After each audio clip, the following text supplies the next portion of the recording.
ఆంధ్రప్రదేశ్లో సార్వత్రిక ఎన్నికలకు గడువు సమీపిస్తున్న తరుణంలో ప్రధాన పార్టీల నేతలంతా పర్యటనల షెడ్యూళ్లు ఫిక్స్ చేసుకున్నారు. వై నాట్ 175 అని టార్గెట్ పెట్టుకున్న ముఖ్యమంత్రి జగన్మోహన్ రెడ్డి దానికి తగ్గట్టుగానే ప్రణాళికలు రచిస్తూ ముందుకు వెళ్తున్నారు. ఇప్పటికే గత నెల రోజులుగా నియోజకవర్గాల వారీగా ఇన్ఛార్జీల మార్పులపై దృష్టి పెట్టారు. త్వరలో చివరి విడత జాబితా విడుదలపై కసరత్తు చేస్తున్నారు. మిగిలిన స్థానాల్లో కూడా ఇన్ఛార్జీల మార్పులు చేర్పులను ఈ నెల 27 నాటికి పూర్తి చేయాలని జగన్ భావిస్తున్నారు. మొత్తం అభ్యర్థుల ఎంపిక తర్వాత ప్రజల్లోకి వెళ్లనున్నారు సీఎం జగన్. ఇప్పటి వరకు సంక్షేమం, అభివృద్ధిపై దృష్టి పెట్టిన ముఖ్యమంత్రి ఈ నెల 27 నుంచి రాజకీయ సభలు పెట్టేలా ప్రణాళికలు రూపొందించారు. ఈ నెల 27లోగా అభ్యర్థుల ఎంపిక పూర్తి చేసి ప్రజాక్షేత్రంలోకి వెళ్లనున్నారు వైసీపీ అధినేత జగన్. ఈ నెల 27న ఉత్తరాంధ్రలోని భీమిలిలో మొదటి బహిరంగ సభలో పాల్గొంటారు జగన్. మొత్తం 26 జిల్లాలకు కలిపి 5 చోట్ల బహిరంగ సభలు ఏర్పాటు చేస్తున్నారు. ఫిబ్రవరి 10వ తేదీలోగా అన్ని సభలను పూర్తి చేసేలా షెడ్యూల్ రూపొందించారు.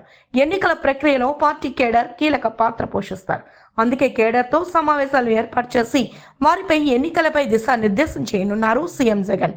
పార్టీ అభ్యర్థుల మార్పు ఎందుకు చేయాల్సి వచ్చింది, ఎక్కడెక్కడ ఏ విధంగా ప్రజల్లోకి వెళ్ళాలి, వచ్చే ఎన్నికల్లో గెలుపునకు ఏం చేయాలి, కేడర్ క్రియాశీలత వంటి అంశాలపై జగన్ దిశానిర్దేశం చేయనున్నారు. ఇలా చేయడం ద్వారా కొత్తగా నియమించిన ఇన్ఛార్జీలకు కేడర్ నుంచి మంచి సహకారం అందుతుందని భావిస్తున్నారు.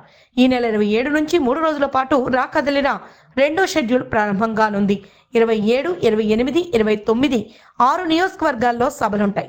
27న పీలేరు, ఉరవకొండ, 28న నెల్లూరు రూరల్ పత్తికొండ, 29న రాజమండ్రి రూరల్ పొన్నూరులో చంద్రబాబు సభలుంటాయి. అలాగే ఈ నెలాఖరు నుంచి జనసేన అధ్యక్షుడు పవన్ కళ్యాణ్ క్షేత్రస్థాయి పర్యటనలుంటాయి. రోజుకి 3 సభల నిర్వహణకు ప్రణాళికలు సిద్ధం చేస్తున్నారు.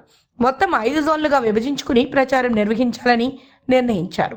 Uttarandhra, Godavari, central Andhra, Rayalaseema zone 1, Rayalaseema zone 2గా విభజించారు.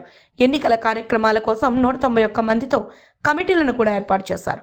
ప్రతిరోజు 3 చొప్పున సభల్లో పాల్గొంటారు పవన్. మార్చి నెలాఖరులోగా రాష్ట్రంలోని అన్ని నియోజకవర్గాల్లో పర్యటించేలా ప్రణాళికలు రూపొందించారు.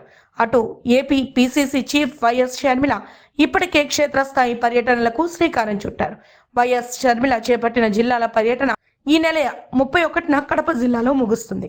తొలి రోజున శ్రీకాకుళం, పార్వతీపురం, మన్యం, విజయనగరం జిల్లాలలో షర్మిల పర్యటించారు. బుధవారం విశాఖ, అల్లూరి సీతారామరాజు, అనకాపల్లి జిల్లాలలో స్థానిక నేతలతో సంప్రదింపులు జరిపారు. ఇడుపులపాయతో షర్మిల పర్యటన ముగుస్తుంది. ఈ పర్యటనలో జిల్లాలో పార్టీ నేతలు, కార్యకర్తలతో సమీక్షలు నిర్వహిస్తారు షర్మిల.